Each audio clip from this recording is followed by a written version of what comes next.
तो नमस्कार दोस्तों, आप सभी को। दोस्तों, आज मैं आपको एक ऐसी बात बताने वाला हूँ जो बिल्कुल इमोशनल कर देने वाली बात है। और ये जो है भाई जीवन की सच्चाई है दोस्तों।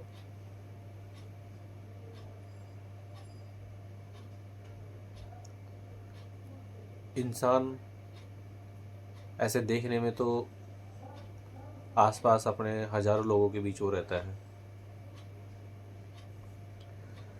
और जब आप किसी से बात करते हैं तो सामने वाले को ये पता भी नहीं होता है, और ना उसको इस चीज़ का कोई एहसास होता है, ना महसूस होता है कि कोई हंसता हुआ चेहरा वो दुखी है या सुखी है वो। क्योंकि अक्सर जब पूछते हैं लोग कि और भाई क्या हाल चाल है, तो यही कहना पड़ता है कि भाई सब बढ़िया, मज़े में है। क्योंकि आज का दौर ऐसा है कि अगर आप अपनी समस्याएं, अगर दुविधाएं अगर किसी के आगे अगर आप रखते हो या किसी से शेयर करते हो, तो लोग जो है आपकी आपका सपोर्ट कम करेंगे। उस वक्त हो सकता है कि वो लोग आपसे सुन लें, आपकी जैसी बातें करके और आपकी सारी मन की बात ले करके, लेकिन बाद में बहुत ही कम लोग होते हैं जो उन चीज़ों को मतलब शेयर नहीं करते हैं। लेकिन समय आने पर जो है फिर वो लोग जो है अपना रंग बदलने लगते हैं और अपनी औकात दिखाने लगते हैं।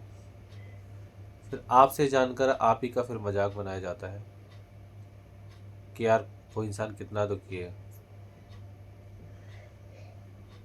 तो भाई मैं तो आपसे एक बात बोलूँगा कि आप चाहे कितने भी परेशान हो, कितने भी दुखी हो, आप पर कितनी भी बड़ी समस्या आ जाए, चाहे पहाड़ टूट जाए, लेकिन भाई उस पहाड़ को सहन कर लेना। लेकिन सिर्फ अगर आपकी कोई सुन सकता है ना, आपको कोई समझ सकता है ना, तो आपके माँ बाप के बाद में, आपके माँ बाप के जाने के बाद माता पिता जिन लोगों के नहीं है ना, ये बात वही समझ सकते हैं भाई। अगर आप पर कोई समस्या आ जाए, जीवन में कोई दुख तकलीफ आ जाए ना, तो आप बाहर वालों को ना कभी भी शेयर मत करो भाई। बाहर वाले इन द सेंस क्या होता है कि बोलेंगे, अब सब लोग सोच रहे हैं बाहर वाले तो बाहर वाले होते हैं। बाहर वाले भाई नहीं, आपके परिवार वाले जो होते हैं ना, परिवार में कुछ लोग ऐसे होते हैं कि वो भी बाहर वाले ही हैं। क्योंकि अगर भाई परिवार में भी मान लो, अगर आप वाले भी अगर आपकी बात सुनकर, समझकर अगर आपका सपोर्ट ना करें और बाद में उसी बात को लेकर आपको ताने दिए जाएं या मजाक बनाया जाए समय आने पर, या फिर किसी चीज़ का दबाव बनाया जाए जानते हुए भी कि हाँ भाई ये व्यक्ति परेशान है या ऐसा है, या किसी चीज़ की दुख तकलीफ़ है, तो फिर वो बाहर वाले हो जाते हैं, क्योंकि वो घर वाले तो हो ही नहीं सकते ना। इसलिए एक ही शख्स है जो आपके माता पिता के बाद में अगर कोई है ना, तो वो है आपकी पत्नी भाई। ठीक है। क्योंकि ये जो शख्स आपके सामने बैठा हुआ है भाई, ये है मेरी पत्नी, है मेरी वाइफ है। और मेरी नहीं भाई, आप लोगों की भी वाइफ जो है भाई, सभी की जो वाइफ होती है ना, कोई किसी की वाइफ बुरी नहीं होती है। हर इंसान जो होता है ना भाई, हमेशा जो पत्नी होती है, जो अपनी धर्म पत्नी होती है भाई, वो आपके हमेशा भले के लिए कोई आपको सलाह देती है, आपको सजेस्ट करती है कि आप गलत रास्ते पे ना जाएं, गलत काम ना करें, एक्स्ट्रा खर्चा ना करें। इसलिए हर चीज़ के लिए रोक टोक लगाती है, और रोक टोक वही लगाता है जो आपको चाहता है, प्रेम करता है। बाकी किसी को परवाह नहीं है। अगर आप बाहर वाले के साथ बैठेंगे तो आप कुछ भी खाओ पियो, बाहर घूमो, वो आपको कभी नहीं कहेंगे कि ये काम मत करो। ये कहेंगे अरे यार ज़िंदगी है, ऐसा करना चाहिए, वैसा करना चाहिए।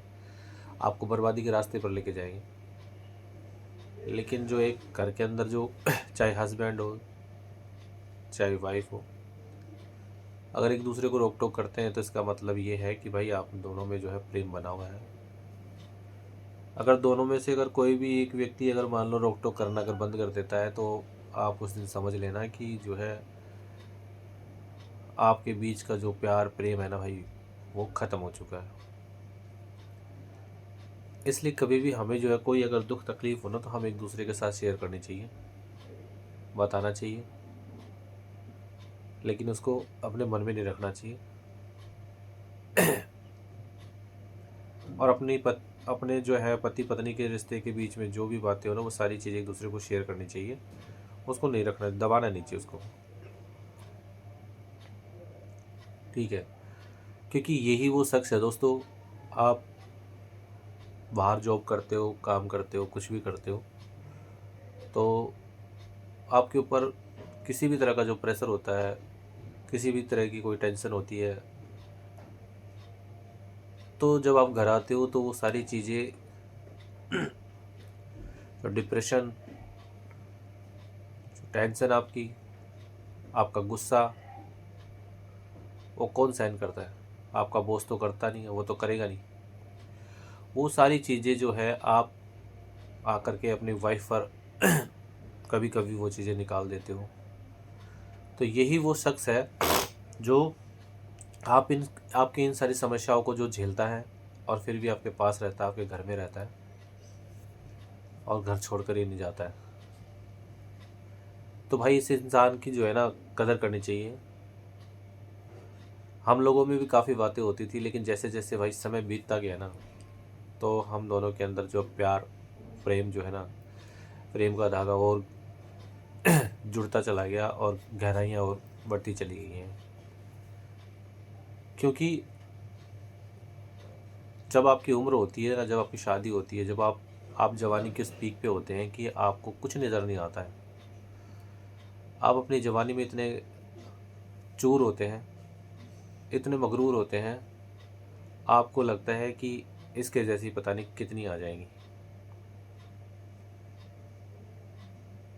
और वो जो जो शब्द है ना भाई, वो शब्द ही जो है आपके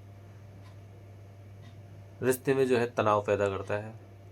इन शब्दों की वजह से ही काफ़ी रिश्ते टूट जाते हैं कुछ समय बाद।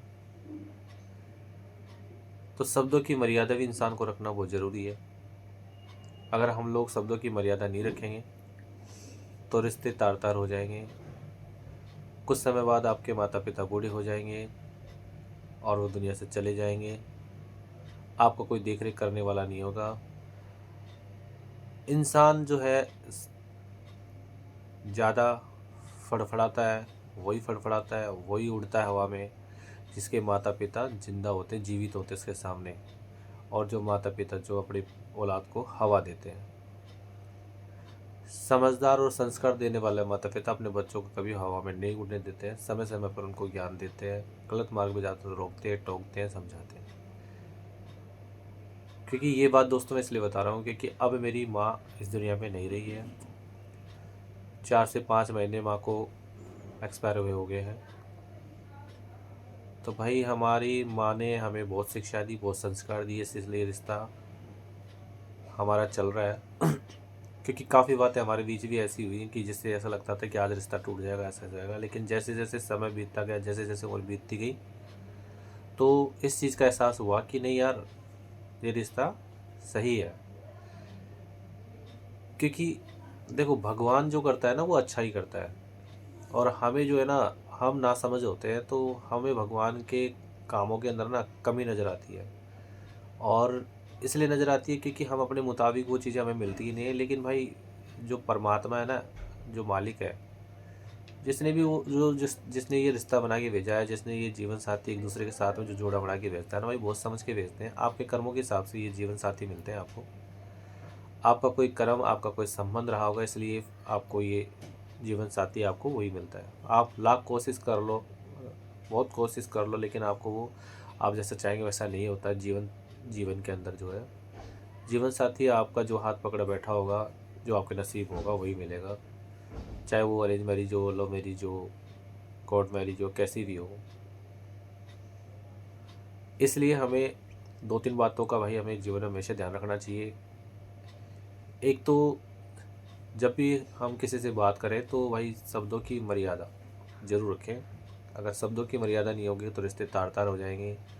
आप कहीं पर भी बैठ नहीं पाओगे, चाहे आपका घर हो, बाहर हो, ऑफ़िस हो, परिवार हो, कहीं भी आप चले जाओ, अगर आपके शब्दों में मर्यादित नहीं है, तो आपके पास कोई रह जाएगा नहीं है और आपसे कोई बात नहीं करेगा। आपके सामने भले ही आपके ओहदे को देखकर आपसे वो बात करें, लेकिन अगर आप किसी ओहदे पर भी नहीं है, तो वो चीज़ आपको वहाँ पर भी नहीं मिलती है। नंबर 1। दूसरी बात दोस्तों, कि अगर कोई भी समस्या, कोई दुःख, तकलीफ़ है, कोई परेशानी है, तो अपनी वाइफ़ से ज़रूर बताएँ, उसी से शेयर करें। क्योंकि जब आप एक उम्र की ओर बढ़ने लगते हैं ना, तो जीवन साथी भी समझने लगता है और वो ये नहीं कर कि आप काफ़ी ऐसे रिश्ते होते हैं कि जिनकी नई-नई शादी होती है, तो लगता है कि वो सारी चीज़ें, हो सकता है कि वो लड़कियाँ जैसे शादी होती है तो अपने घर पे मायके वगैरह जो है अपना शेयर कर देती हैं कोई चीज़। लेकिन अब जब समय एक निकलने लगता है ना, जब आपकी उम्र 35 से 40 के लगभग हो गई है, जैसे कि मेरी 40 हो गई है, तो भाई अब क्या होगा? अब कुछ नहीं हो सकता ना, अब तो आप परिवार को समझना ही पड़ेगा और समझने भी लगते हैं। तो दूसरी बस यही बात है दोस्तों, कि हमेशा कोई प्रॉब्लम हो तो भाई अपनी वाइफ़ से शेयर करो और बताओ उनको, कोई दुःख तकलीफ़ है तो, लेकिन बाहर वालों को कभी मत बताओ, ठीक है? क्योंकि बाहर वाला आपका साथ नहीं देगा, आपको ज्ञान दे जाएगा, पर साथ नहीं देगा, सपोर्ट नहीं करेंगे। सपोर्ट आपकी धर्मपत्नी ही करेगी, इसलिए इसको प्यार दें, प्रेम करें, प्यार से बोलें, एक दूसरे का सम्मान करें। यही है दोस्तों आज के वीडियो में। तो दोस्तों कैसा लगा ये वीडियो? लाइक ज़रूर करना और अच्छा लगे तो दोस्तों चैनल को सब्सक्राइब करके जाना। नमस्कार, धन्यवाद।